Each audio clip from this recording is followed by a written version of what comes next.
Assalamualaikum warahmatullahi wabarakatuh. Bismillah, alhamdulillah, alhamdulillahirabbil alamin, wa bihi nasta'inu ala umuri dunya waddin. Wassalatu wassalamu ala Rasulillah sayyidina wa habibina Muhammadin sallallahu alaihi wasallam, asyrafil anbiya'i wal mursalin, wa ala alihi wa ashabihi ajma'in. Wala haula wala quwwata illa billah. Amma ba'du. Wa qala fi du'a rabbi ishrah li sadri wa yassir li amri wa hlul 'uqdatam min lisani yafqahu qawli. Allahumma sakhkhir lana lisana syirki waj'alhu mahalla fahmi wal khitabi wa tuqabbal biswabi wa amalan sunnati wal kitab. Allahumma iftah lana abwaabal ilmi wa zidna ilman wa fahma wa alhiqna bis salihin. Allahumma iftah 'alaina futuhal arifina bi hikmatika wa ansur 'alaina rahmataka wa zakirna ma nasina ya dzal jalali wal ikram. Walhamdulillahirabbil alamin. Bapak-bapak sekalian, alhamdulillah pada kesempatan malam hari ini kita bisa lanjutkan kajian kita membahas kitab hikam. Dan insyaallah kita kalau dihitung sudah sampai ke hikmah yang ke-63. Ya al-hikmatu as-sadisatu wa salasuna. Qala mu'allifu hadzal kitab rahimahullahu ta'ala wa nafa'ana bihi wa bi ulumihi wa ahada bina min barakatihi wa karamatihi. Allahumma wafiqna li isabati su'al wa janibna zayga wal irtiyab wa anfa'na wal muslimina bima hawlu hadzal kitab. Al-hikmatu as-sadisatu wa salasuna. Hikmah ke-36. Bunyi hikmah tersebut ialah su'a'ul basirati yushiduka qurbaka minhu wa 'ainul basirati yushiduka 'adamaka li wujudi wa haqqul basirati yushiduka wujudahu la 'adamaka wa la wujudaka. Su'a'ul basirah, cahaya basirah, yushiduka akan selalu menunjukkan kepadamu qurbaka minhu, akan kedekatan engkau dengan Allah Subhanahu wa ta'ala. Jadi dengan cahaya basirah kita akan ditunjukkan bahwa Allah itu selalu dekat dengan kita, atau kita selalu dekat dengan Allah Subhanahu wa ta'ala. Wa ainul basirah, sedangkan ainul basirah yushiduka adamaka li wujudihi, akan selalu menunjukkan bahwa dirimu tiada li wujudihi, karena adanya Allah Subhanahu wa ta'ala. Jadi ainul basirah akan selalu menunjukkan kepada kita bahwa diri kita ini tiada karena adanya wujud Allah Subhanahu wa ta'ala. Wa haqqul basirati, sedangkan haqqul basirah yushiduka wujudahu, akan selalu menunjukkan kepadamu akan eksistensinya Allah, wujudnya Allah. La adamaka wala wujudaka, tidak pernah menunjukkan ada dan tiadanya dirimu, hanya fokus menunjukkan adanya Gusti Allah Subhanahu wa ta'ala.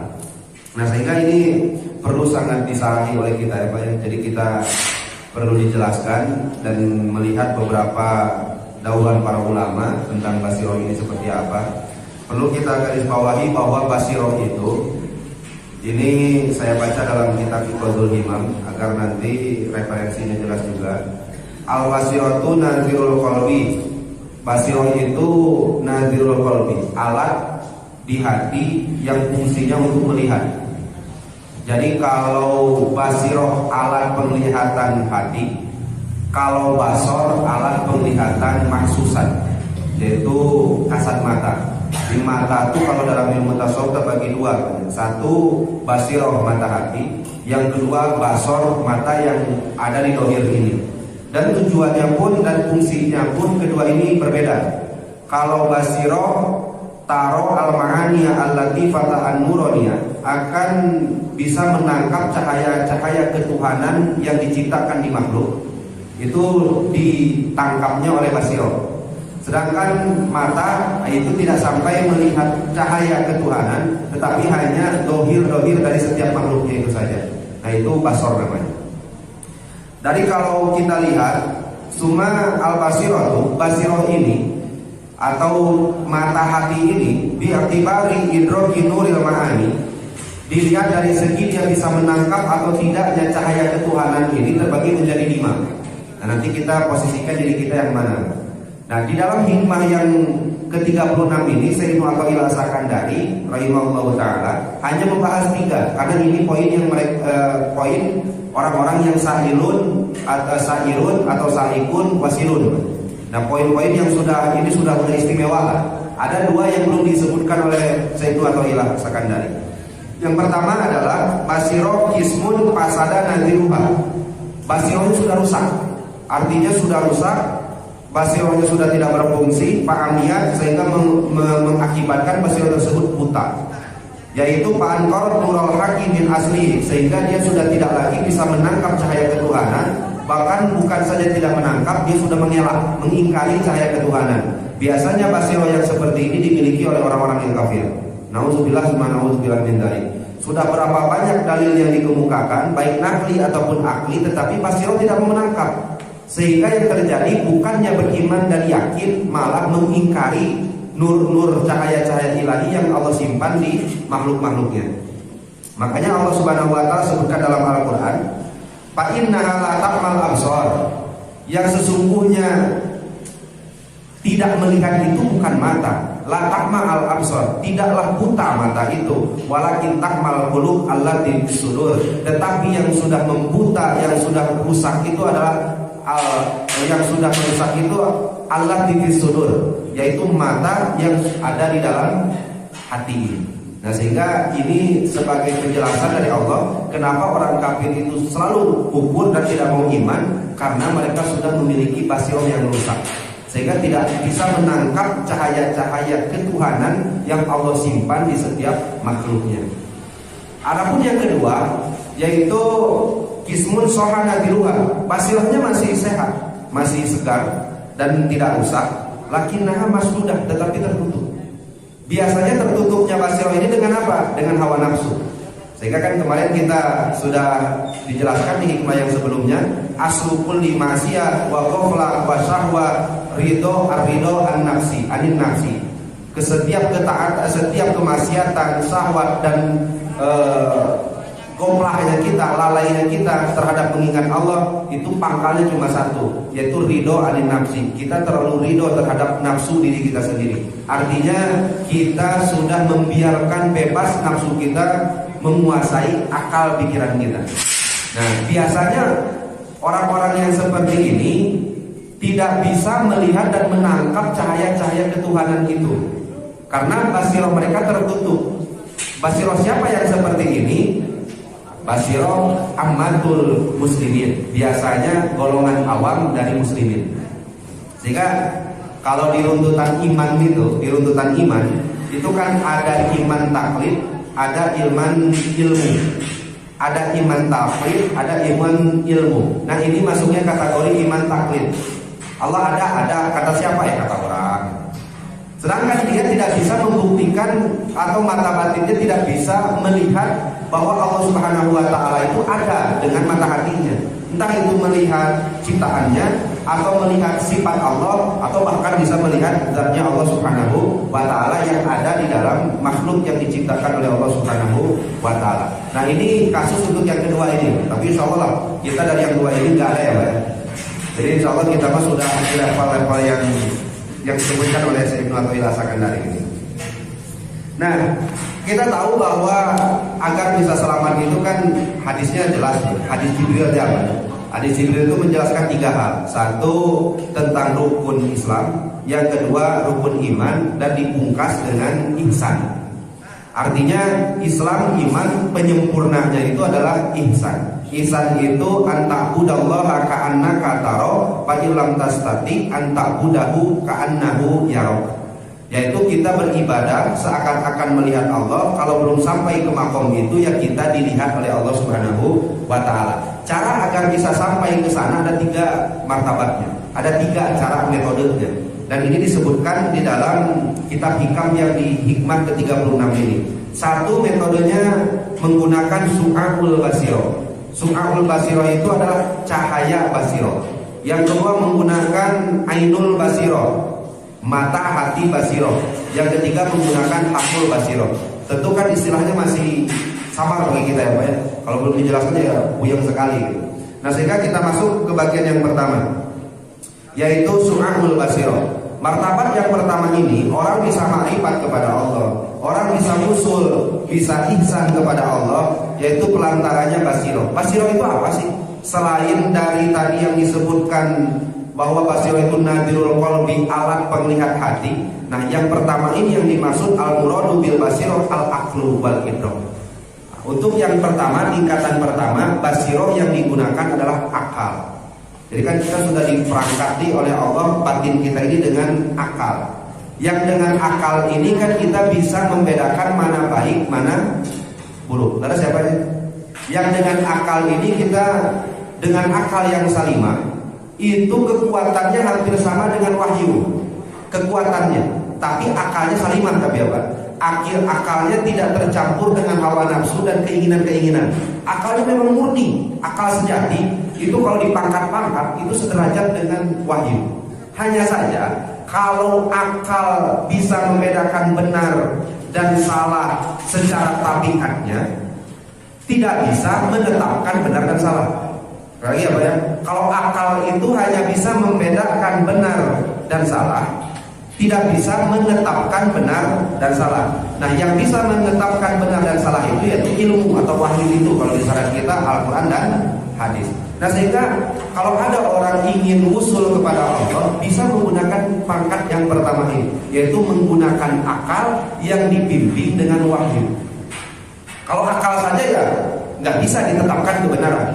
Artinya sekali lagi kita ulang, akal hanya bisa membedakan baik dan salah, tidak bisa menetapkan itu baik atau salah. Yang menetapkan baik dan salah adalah wahyu dari Allah Subhanahu wa Ta'ala atau ilmu. Dan kita tahu bahwa akal ini selalu bergandengan dengan ilmu. Akal akan semakin runcing, semakin tajam dibarengi dengan ilmu. Ilmu akan semakin bertambah, akan semakin luas kalau dia memiliki akal yang selamat, akal yang sempurna. Sehingga dua hal ini nggak bisa dipisahkan, yaitu akal dan ilmu. Sampai sini bisa dipahami dulu. Nah, kita lihat banyak Allah Subhanahu wa Ta'ala menyampaikan dalam Al-Quran bahwa akal ini punya peranan penting bagi manusia agar dia bisa ihsan kepada Allah, dia bisa usul kepada Allah Subhanahu wa Ta'ala. Salah satunya adalah Allah dawuh dalam surat Al-Ankabut, wa tilkal amsalu nadribuha linnas wa ma yaqiluha illal alimun. Wa tilkal amsal, sekian banyak contoh yang Allah berikan dalam Al-Quran, semuanya itu diperuntukkan untuk siapa? Nadribuha linnas, kami peruntukkan, kami ciptakan untuk manusia. Tetapi dari sekian banyak manusia itu tidak bisa menangkap amsal dari Allah kecuali seorang. Wala ya'qiluha illal alimun, tidak bisa menangkap amsal Allah kecuali orang-orang yang alim. Orang-orang yang alim ini orang-orang yang memiliki aklun salim, orang yang memiliki akal yang baik, akal yang benar.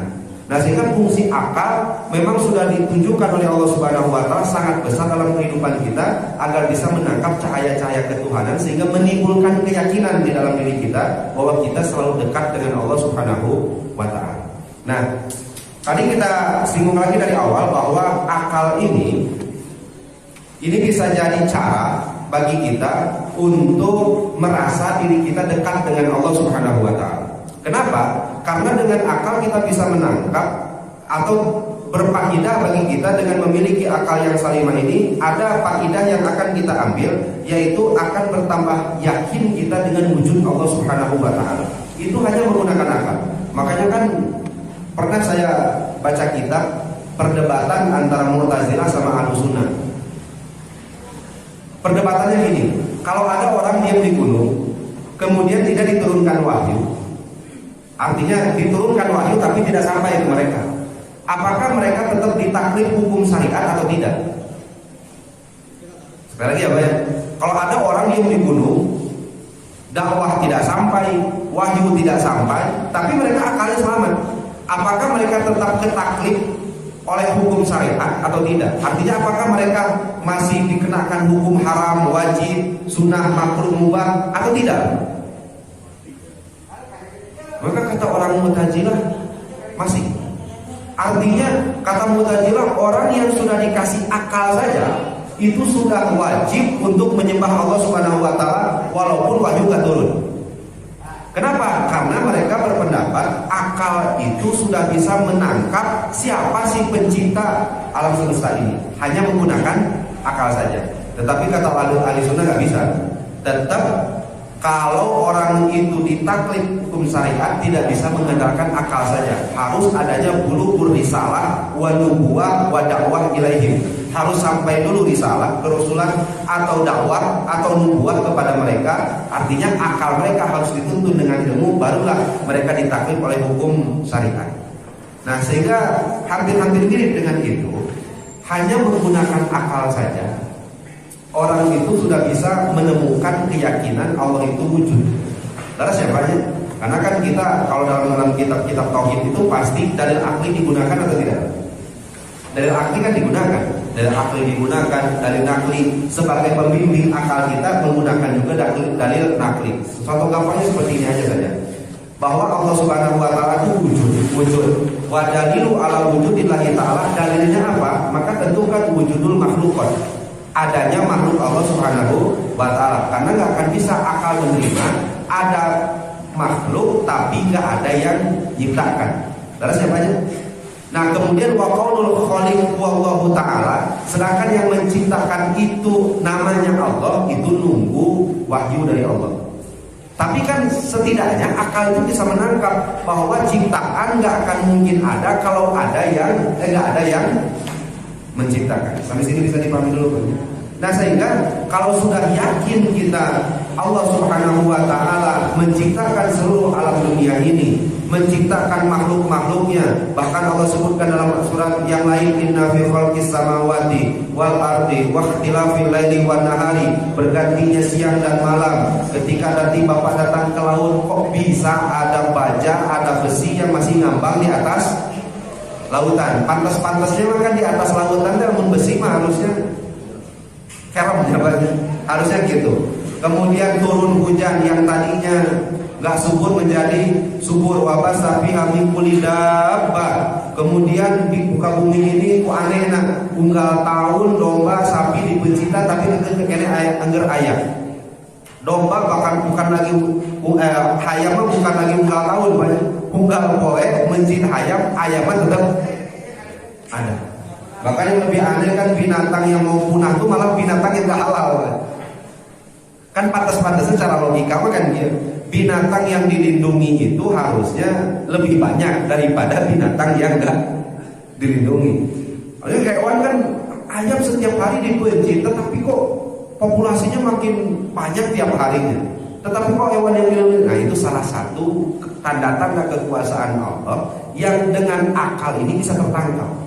Kalau sudah tertangkap hal itu, maka timbul keyakinan di dalam hati Allah itu wujud, Allah itu ada. Setelah kita yakin Allah itu wujud, Allah itu ada, setiap melihat makhluk-makhluknya Allah, kita sadar bahwa kekuasaan Allah itu sangat dekat dengan kita. Sampai sini bisa dipahami. Nah, sehingga ketika kita beribadah kepada Allah, gak usah jauh-jauh lihat makhluk yang lain, lihat diri kita sendiri pun kita akan merasa dekat dengan Allah Subhanahu wa taala. Kenapa? Karena dari setiap aliran darah, setiap keluaran napas kita, itu di situ ada qada dan qadarnya Allah. Di situ ada kekuasaan iradahnya Allah Subhanahu wa taala. Sehingga itu akan semakin memantapkan hati kita, menambah keyakinan hati kita, Allah Subhanahu wa taala dekat dengan kita ini. Nah, itulah cara pertama orang-orang bisa ihsan kepada Allah Subhanahu wa taala, yaitu mengandalkan akal yang selamat yang dibimbing dengan ilmu. Tetapi nggak bisa banyak akal berjalan sendiri tanpa dibimbing dengan ilmu, nggak bisa. Atau ilmu berjalan sendiri tidak dibimbing dengan akal, nggak bisa. Harus akal dengan ilmu, barulah ketemu orang tersebut keyakinan akan wujudnya Allah. Setelah yakin dengan wujudnya Allah, dia akan yakin dengan sifatnya Allah. Setelah yakin dengan sifat Allah, barulah dia meyakini Allah Subhanahu wa taala dekat dengan dia. Ini baru sebatas keyakinan, belum bisa melihat dan belum bisa merasakan. Makanya cara-cara iman itu kan dibagi tadi teh, satu iman taklid. Iman taklid itu cek beja. Kedua masuk iman ilmu. Ini sudah mengetahui secara ilmu, secara akal. Yang ketiga nanti ada ainul yakin, sudah melihat baru percaya. Yang keempat nanti ada hakul yakin. Guru saya tuh gampang Pak, cari bikin amsalnya, bikin contoh. Bapak tahu gula ya Pak? Gula ya Pak? Nah, gula itu manis. Benar tuh Pak? Ada nggak gulanya sekarang? Nah, dengan kita berkeyakinan gula itu manis dan kita tidak melihat gula itu, nah itu disebutnya ilmu yakin. Bapak yakin berdasarkan ilmu, berdasarkan akal. Nah, sudah bisa nggak kita seperti itu kepada Allah? Allah ada, ya. Kelihatan nggak Allahnya? Enggak. Tetapi saya tahu dan saya yakin Allah itu ada. Salabiannya apa? Akal yang dibimbing dengan ilmu. Nah kemudian ada ainul yakin, gulanya ada di sini. Bapak dilihat, yakin nggak gula itu putih, Pak? Kenapa? Karena saya lagi lihat. Maka yang kayak gitu disebutnya ainul yakin. Dari sini bisa dibantu. Yakin Allah itu ada, iya. Yakin Allah itu kuasa, iya. Yakin Allah itu irodah, iya. Yakin Allah itu wahdaniyah, iya. Kenapa? Karena saya lagi lihat, yaitu ainul yakin. Nah ada hakul yakin. Hakul yakin apa? Hakul yakin adalah ketika Bapak punya gula, Bapak lagi gayung gulanya. Gula manis, iya. Kenapa manis? Ini lagi dirasakan. Nah itulah hakul. Sampai sini bisa dipahami. Ini hanya amsal saja agar kita tahu bagaimana derajatnya di antara orang-orang ini. Ada orang yang yakin kepada Allah menggunakan akal, tetapi tetap hitungannya usul. Tetapi hanya derajatnya saja yang beda kan banyak. Tetap kan anggar-anggar saja keyakinan mereka gula itu putih. Cuma yang satu gak lihat gula, gak gayung gula, cuma karena dia tahu melalui akalnya. Yang satu dia meyakini gula itu manis karena dia lagi lihat gula. Yang ketiga dia yakin gula itu manis karena lagi jilat gula. Tapi tiga-tiganya tetap manis nggak? Ada lagi yang satu lagi kayak gimana? Kamu yakin nggak gula manis? Yakin. Kenapa? Dan cek beda mah gula kayak manis. Nah ini yang taklif. Nah kita yang mana ini dari kembali? Insya Allah Bapak yang teratas saja. Sudah hakul yakin. Namun cara tembak ke Allah, kenapa yakin tidak akan adanya Allah? Yakin. Sudah bisa ihsan dengan Allah, sudah bisa beribadah seakan-akan kita melihat Allah, seakan-akan dilihat oleh Allah. Ya, karena saya yakinnya kepada Allah. Seperti saya ditanya manisnya gula itu dan saya dalam keadaan menyicipi gula tersebut. Nah inilah salah satu cara agar orang bisa senantiasa dawam muraqabah dengan Allah, selalu diawasi oleh Allah Subhanahu wa taala, karena akalnya akan nuntun dia bahwa tak ada satupun makhluk di alam di muka bumi ini yang bisa keluar dari kekuasaan Allah Subhanahu wa taala. Semuanya pasti melalui Allah Subhanahu wa taala. Maka pantas enggak Pak? Saya Ibnu Athaillah mengatakan bahwa su'abul basirah, cahaya akal, yushiduka qurbahu minka, akan menunjukkanmu bahwa Allah qurbaka, bahwa engkau dekat dengan Allah. Pantas jawab. Cahaya akal akan selalu menunjukkanmu bahwa engkau selalu dekat dengan Allah. Benar tak? Bisa diterima gak jadinya? Iya, karena dengan akal kita tahu bahwa seluruh yang diciptakan oleh Allah itu semuanya aliran atau panggung madzohir jamaliyah, madzohir kudrotiyah. Itu merupakan panggung bagi Allah memperlihatkan kudrohnya, memperlihatkan irodahnya yang bisa kita tangkap menggunakan akal kita, menggunakan basirah kita. Untuk paragraf yang pertama ada pertanyaan dulu atau tidak? Atau puyeng ya? Tetap kena puyeng. Nah tadi kita ketahui banyak akal itu. Nah nanti kalau sudah kita masuk kepada kategori ini, barulah kita masuk kategori apa yang disebutkan Rasulullah. Tuba dimangkana akluhu amiron wahawahu asiron. Kebahagiaan itu bagi orang yang akalnya sudah menjadi raja di dalam diri, yang sudah bisa mengontrol dirinya, sedangkan hawa nafsunya ia penjarakan. Nah terkadang kan kita termasuk golongan yang di bawahnya. Artinya akal kita, basirah kita ada, tidak rusak, cuma tertutup. Tertutupnya kenapa? Tertutupnya karena hawa nafsu kitanya yang tidak kendali. Sehingga kan kemarin kita sudah dibahas banyak, salah satu pangkal kemaksiatan, syahwat yang begitu besar, lalai terhadap mengingat Allah, itu tidak lain tidak bukan karena kita ridho terhadap nafsu kita. Kita membiarkan nafsu kita tanpa adanya mujahadah terhadap nafsu tersebut.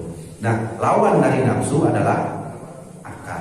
Dan di sini diterangkan oleh Syekh Ibnu Athaillah As-Sakandari, cara pertama seseorang agar bisa ihsan adalah dengan memanfaatkan akal itu dibimbing terus dengan ilmu. Sehingga insya Allah itu akan menimbulkan keyakinan kepada Allah. Setelah yakin kepada Allah, kita akan merasa selalu dekat dengan Allah Subhanahu wa ta'ala. Sesuai dengan apa yang Allah Subhanahu wa ta'ala sebutkan, nahnu aqrabu ilaikum min hablil warid. Kami dekat dibandingkan dekatnya dengan kalian itu lebih dekat daripada urat tenggorokan. Itu nanti sampai ke sana pangkatnya orang yang menggunakan akal tersebut. Wa nahnu aqrabu ilaihi min hablil warid, bukan ilaikum, ilaihi. Nah, sampai sini bisa dipahami dulu. Cekap gitu.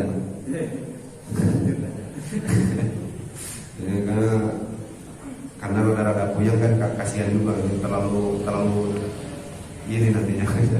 Tapi insya Allah bisa dicerna ya Pak ya, untuk paragraf yang pertama. Nah, paragraf yang kedua. Nah, ini rada lumayan oke.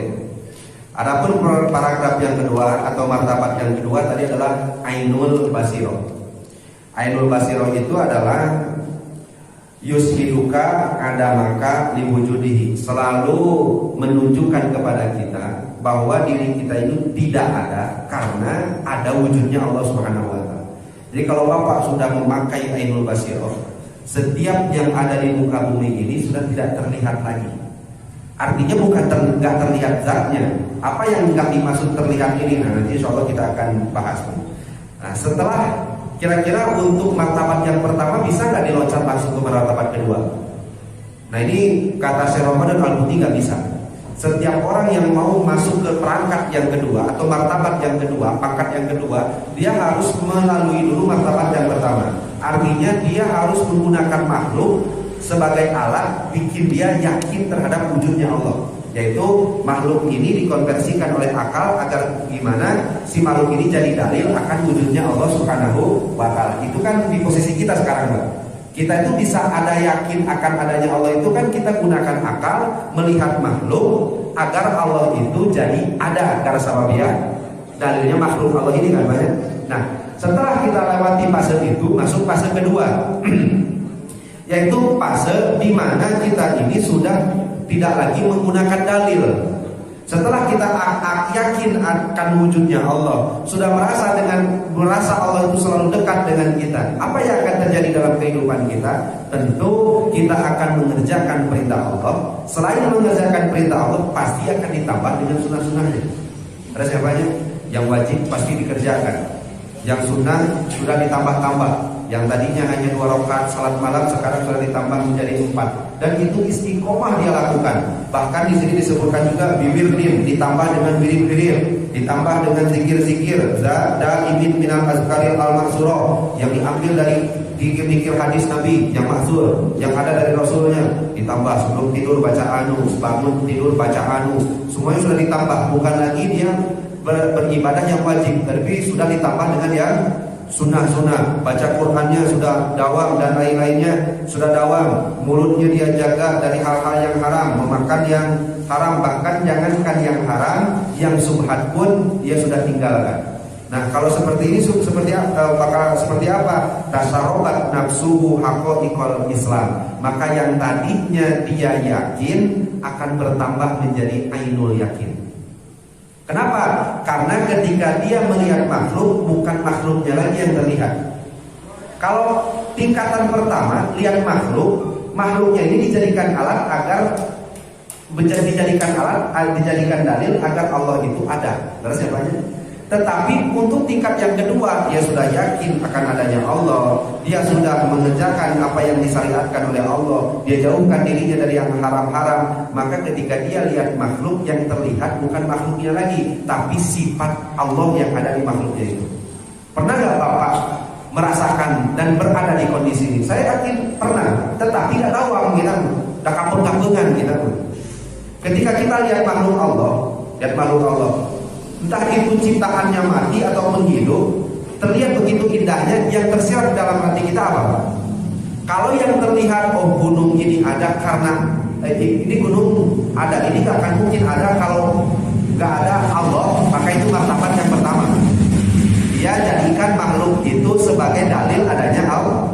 Untuk yang martabat kedua, ketika dia lihat gunung dan betapa hebatnya gunung itu dan indahnya gunung itu, yang terpikir di dalam dirinya, yang terlihat di dalam hatinya adalah sifat kemahakuasaan Allah. Nah, maka dia sudah naik derajatnya menjadi ainul basirah. Yang dia lihat gunung, iya gunungnya ada, tetapi yang sampai di hatinya apa? Kemahakuasaan Allah. Nah, inilah bedanya orang yang tingkat pertama, tingkat kedua. Kalau tingkat pertama dia lihat gunung, dia yakin ada Allah. Kalau tingkat kedua dia lihat gunung, dia melihat di dalam hatinya betapa Allah itu memiliki sifat yang ada di gunung. Apa sifat Allah? Sifat Allah di gunung ada maha kuasa. Ada siapa? Sifat Allah di gunung ada apa lagi? Ada irodahnya. Allah maha berkehendak. Di gunung ada apa lagi? Allah maha indah dan lain-lainnya. Yang terlihat bukan visualnya, tetapi yang terlihat ialah sifat dari Allah Subhanahu wa ta'ala. Dia lihat dirinya sendiri, betapa saya ini lemah, tidak ada daya upaya bagi saya. Saya bisa melangkah, ini semuanya karena Allah. Saya bisa usaha, saya bisa bekerja, ini semuanya dari Allah. Ketika dia melihat diri sendiri, yang dia lihat adalah kemahabesaran Allah, maka dia sudah ainul basirah. Sampai sini bisa dipahami. Makanya kata Allah, sanurihim ayatina fil afaqi wa fi anfusihim. Jangan jauh-jauh cari ayat dan tanda kebesaran saya, cukup lihat dan perhatikan dirimu, di dalamnya pun sangat banyak tanda-tanda kebesaran saya.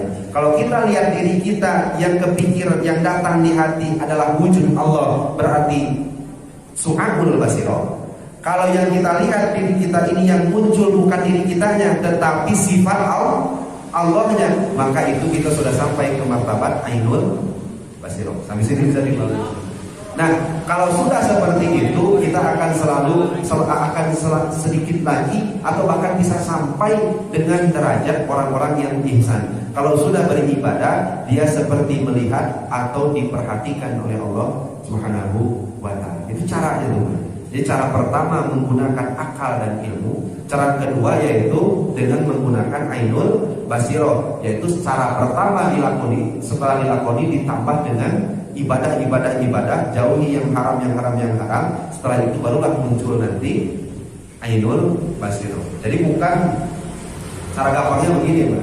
Gak bisa diloncat. Bapak ingin punya ainul basirah, meloncati martabat yang pertama gak bisa. Tapi saya yakin martabat yang pertama ini pasti kita semua sudah matang sekali. Artinya kalau Bapak ditanya apakah Allah itu wujud, pasti semuanya tahu dalilnya. Ketika Bapak ditanya apakah Allah itu kidam itu artinya awal dan tiada awal tapi Allah mimitikna, awalun bila ibtidah. Kalau kita kan awal ada permulaannya.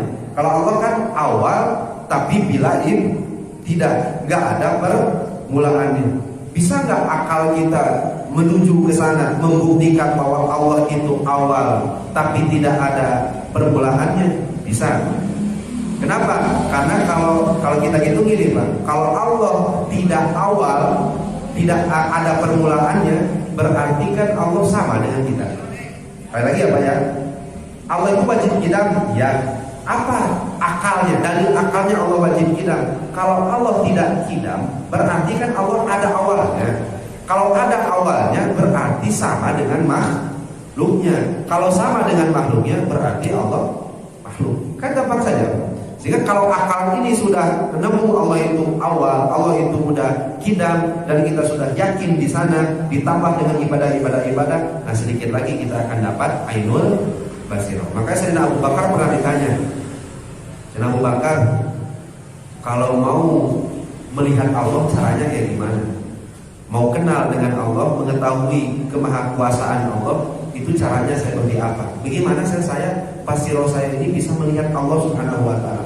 Maka beliau mengatakan al-idrak, yaitu al-ajzu anil idrak.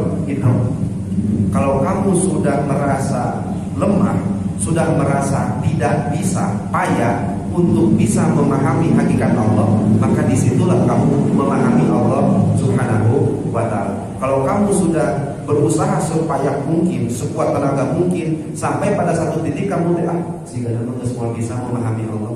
Nah, sampai situlah kamu sudah dikatakan orang yang paham dengan Allah Subhanahu wa Ta'ala. Dan dasarnya adalah dengan selalu melihat diri sendiri. Dan diri kita ini kan berbalik dengan Allah. Kita ada awal, Allah tidak ada. Kita ada akhir, Allah tidak ada. Kita butuh makan, Allah tidak. Semua yang ada di makhluk ini tidak ada di Allah Subhanahu wa Ta'ala. Kita butuh kawin, kita butuh apapun, Allah tidak. Kita lemah, Allah kuat. Kita bisanya kita ada expirednya, ada mulanya. Kita bisa lempang, bisa jalan, itu ada awalnya, ada akhirnya kan? Ya, bisanya Allah, qadirnya Allah nggak gitu. Qadirnya Allah kun fayakun dulu bisa, sampai sekarang pun bisa, bahkan sampai nanti pun bisa. Artinya semua sifat yang ada di dalam diri kita ini semuanya berbanding dengan sifat yang Allah Subhanahu wa Ta'ala miliki. Nah, sehingga langkah pertama agar kita bisa usul, bisa mengenal Allah ialah dengan cara menggunakan akal. Akal yang selalu dibimbing dengan ilmu. Dan insya Allah setelah kita menggunakan itu, insya Allah nanti mau ainul basiro, hakul basiro, insya Allah akan kita dapatkan. Sampai sini bisa dipahami. Sudah bisa meresapi ya Pak ya. Artinya kita sekarang di posisi yang mana insya Allah mudah-mudahan sing kepaham dan bisa kita tentukan bahwa kayaknya saya ada di posisi ini. Saya akan menuju posisi ini. Nah, tadi posisi yang pertama, lihat makhluk, jadikan dalil wujudnya Allah sehingga dia yakin ada Allah. Yang kedua, lihat makhluk bukan lagi visualnya yang ada, tetapi dia sudah melihat adanya Allah, yaitu adanya sifat Allah Subhanahu wa Ta'ala. Maka kita balikan karena hikmahnya. Kata Sayyidul Athaillah, ainul basiro yushiduka adamaka liwujudihi, selalu menunjukkan ketiadaanmu karena adanya Allah Subhanahu wa Ta'ala. Terus ainul basiro, ketika kita lihat diri kita, yang ada bukan diri kita ya, tetapi sifat Allahnya. Tapi diri kita tetap ada kan banyak. Tetapi hati kita nggak bisa menangkap diri kita, karena yang sudah terlihat itu adalah sifat Allah yang mengalir di dalam diri kita. Sifat Allah Maha Kuasa di diri kita ada. Sifat Allah Maha Hidup di diri kita ada. Sifat Allah Maha Esa di dalam diri kita ada. Dan insya Allah itu terlihat dari makhluknya Allah Subhanahu wa Ta'ala. Sampai sini bisa cek apa kita dulu. Jadi jangan sampai hakul yakinkan banyak, karena hakul yakinkan alamat lebih punya jadi hakul yakin. Nah, tapi mudah-mudahan lah enak. Dan insya Allah ini penjelasan ini saya ambil dari kitab Sarah wa Tahlilnya Syekh Ramadan Al-Buti. Nah, sehingga nanti bisa dicari kitabnya. Dan insya Allah keterangan ini menurut saya udah sangat relevan lah untuk kehidupan kita, karena nanti ada penerangan yang lebih dalam lagi. Tapi kalau yang mendalam lagi nanti ke bab-babnya kan udah ke torikoh. Tapi yang ini insya Allah relevan untuk kita amalkan sehari-hari. Dan yang mudah-mudahan kita bisa mengamalkan hal yang terkandung dalam syarah dan matannya Syekh Muhammad Sakandari. Itu luar biasa banyak. Dua ulama hebat, yang satu bikin matannya, yaitu redaksi ibaratnya, yang satu lagi mensyarah, mengurai apa maksud dari matan-matan tersebut. Dan insya Allah ini dua-duanya ulama yang sangat hebat sekali. Nah, kita cek apa tanya pertama? Cek apa kita nyaman? Jadi pertama adalah Subhanul Basiro, yang kedua Ainul Basiro. Tadi insya Allah nanti tingkatan ketiga mungkin di Bayu banyak, yaitu Hakul Basiro. Ini tingkatan pertama seperti itu tadi apa ya? Tingkatan kedua sudah melihat Allah sifatnya, nanti Hakul Basiro apa yang dilihatnya ketika melihat makhluk. Pangitan kita ya banyak. Nah, pangitan tanya pertama saya cekap. Ya usul dan saya paham saya nih. Usul dan saya paham misalnya nih. Nah, kami tanya, maka kemudian kita tutup dengan doa. Wabillahi taufiq wal hidayah. Wassalamualaikum